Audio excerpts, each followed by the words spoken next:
Hello and welcome back to the 5-minute lecture recap.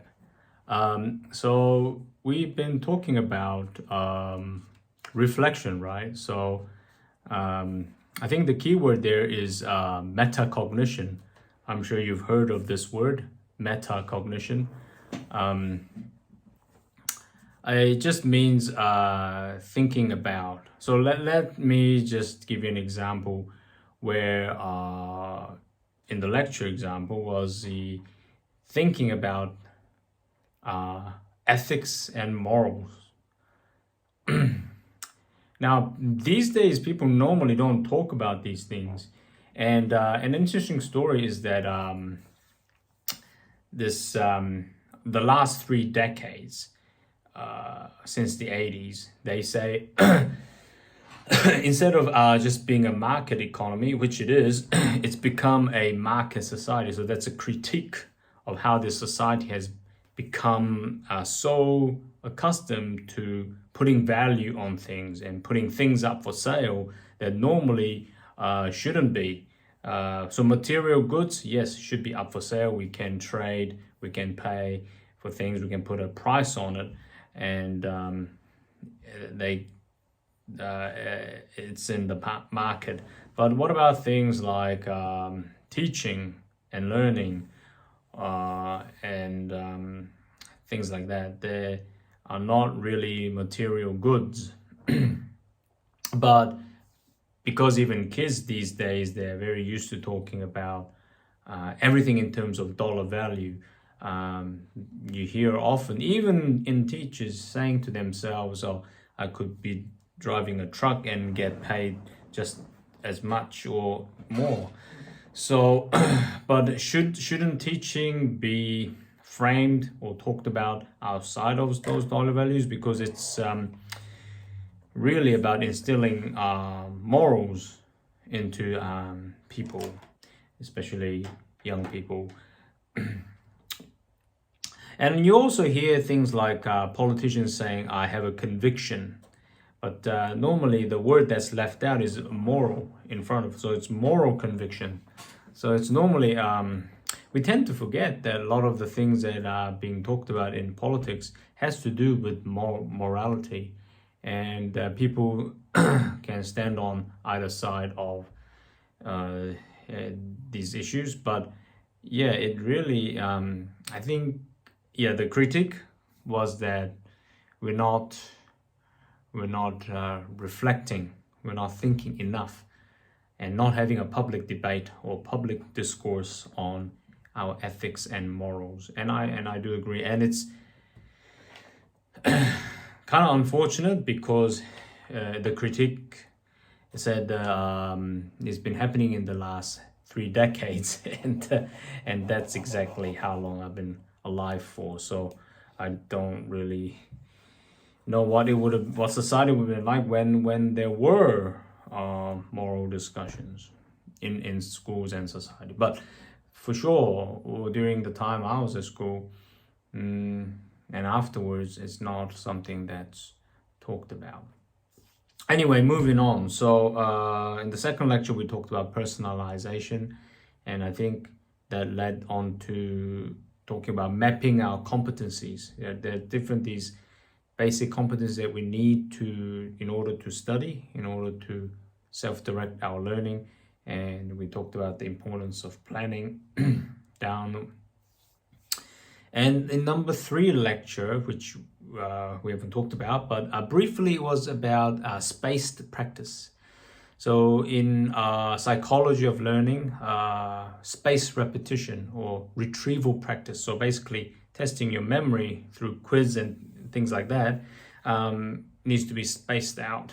Even study sessions should be spaced out, so you repeat the same material today, tomorrow, and then every week until the exam time or test. But yeah, I think the important thing in that lecture was talking about what I felt was social emotional learning aspect. So if you want to do a good study session, you need to get into the habit and you need to set yourself up like a routine, because what if you not in the mood to study. So that was the important thing. So set up a routine, but space it out so that you are in a good mood to study. The fourth lecture, briefly again, was about authentic self.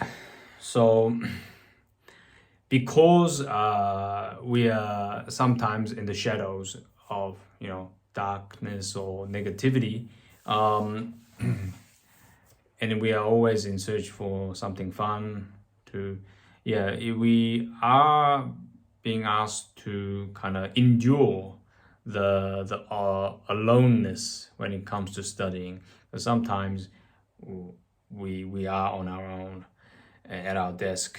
I guess when you read a poem, it really conveys the poet's feelings and how he or she managed to ride the wave of being enduring loneliness, and life itself is riding the wave of loneliness. So that was number 4 lecture. And the number 5, this is where we're going to stop today. But yeah, that was briefly, again, was about engagement. So focus, having that attention. And the lecture was saying, if you have an hour, 45 minutes of concentration, and then 15 minutes of rest or break time. And I learned that, you need to have something during rest that will actually give you a break. So instead of watching another YouTube or reading a book, that's not a rest. Maybe having a snack to eat, or just walking slowly up and down the room or the house or backyard, going for a quick walk, petting your dog, cleaning up dog shit. Just anything to take a break. I actually thought that was quite good. So he calls this rhythmical tension. So normally the default is, in the previous lecture was the loneliness, but also in day-to-day life is the slow action or slow thinking. And when it comes time to focus, you have to shift the gear, that kind of thing, or rev yourself up. So that's as an analogy to sports. Whenever you play sport, judo or whatever, you're not tensed up the whole time. You're relaxed, loosened up, and then you tense up and then do the throw. So same with study, it's involving the mind. And I guess these last 3 lectures were really going about, it's a battle inside your head, and you gotta win, but sometimes you gotta trick yourself into winning. And one of them was space it out. So plan it out and space it out, and sometimes rev yourself up and give yourself a break and a reward, just to keep that going. So hopefully that was helpful, and I think the following lectures are more about how to read and take notes and things like that. And there's a book actually that we can read together, or we will be reading together, that's called The Secrets of a Millionaire's Mind. So I've ordered that online, so hopefully it will arrive, and we can discuss that as well. Cheers.